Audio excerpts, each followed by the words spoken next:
I'm Mari Perron, and I'm here in St. Paul, Minnesota in June of 2016 with my good friend Janet Berkowitz, who has been able to come here from New Jersey to visit with me and our mutual good friend Mary Love. And today I just want to talk to Janet about not just A Course of Love, but A Course of Love and our friendship and the things that have changed for us by having become immersed in A Course of Love.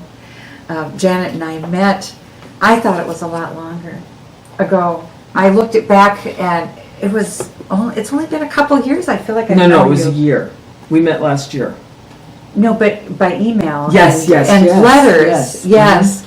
So, oh my God, look at that. I know. One of the few people who sends me some real mail. And the first piece of real mail she sent me, I put somewhere and couldn't find it, and so she had to write me again. Right. But anyway, you can see from this, and Janet made me some cards and laminated them that have Course of Love sayings on them, and just does incredibly creative things all the time. So we also have connected in that realm of creativity because it gets us both excited to bring what we have in out, which is so much what A Course of Love is about.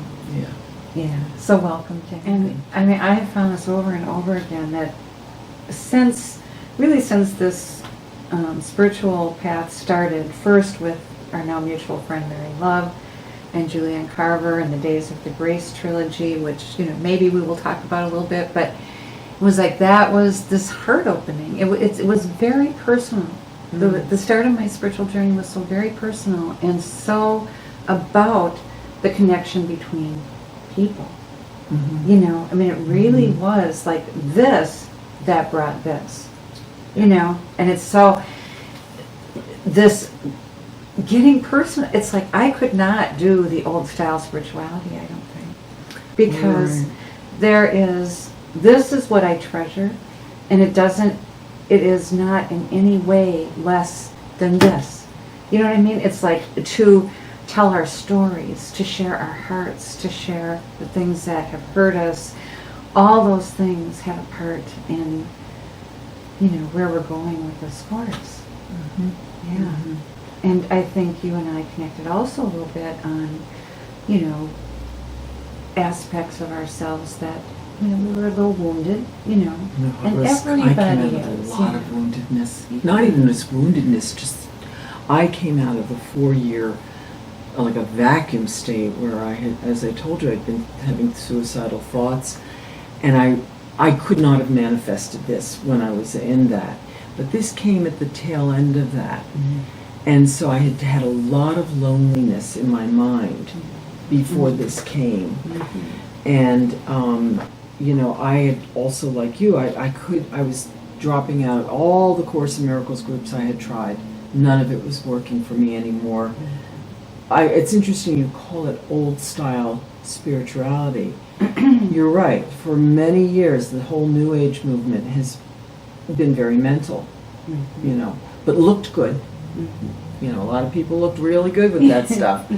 And I just kept bouncing off of it. And I felt something's wrong with me. Why don't I want to go to all these incredible events that all my friends are going to? Couldn't figure it out until I found this. And I heard that you had gone through a very private inner journey after you received this. And it was like, well, if she can do it, so can I. I think I want to experience privacy. And a lot of time on my porch reading this. And just, I'm in that state. The biggest trick for me, I was telling you, I think last night, was when I began this and started hearing that word, is it unity or union, Both are used. And my favorite quote was, in fact I put it into an art piece, was I dedicate all thought to union. And I misunderstood. I thought that meant I have to go out. I got to start going out and unifying with everyone. But soon after he introduces that, he just beautifully talks about the union with the self. I was like, oh, no, I don't have to go out to do that. That I can do on my porch. Yes. Yes.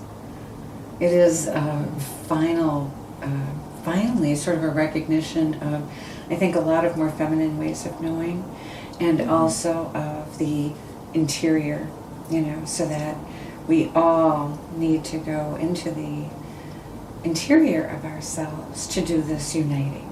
Yeah. So first it's heart and mind, and then it's, sort of... That's my foot. Oh!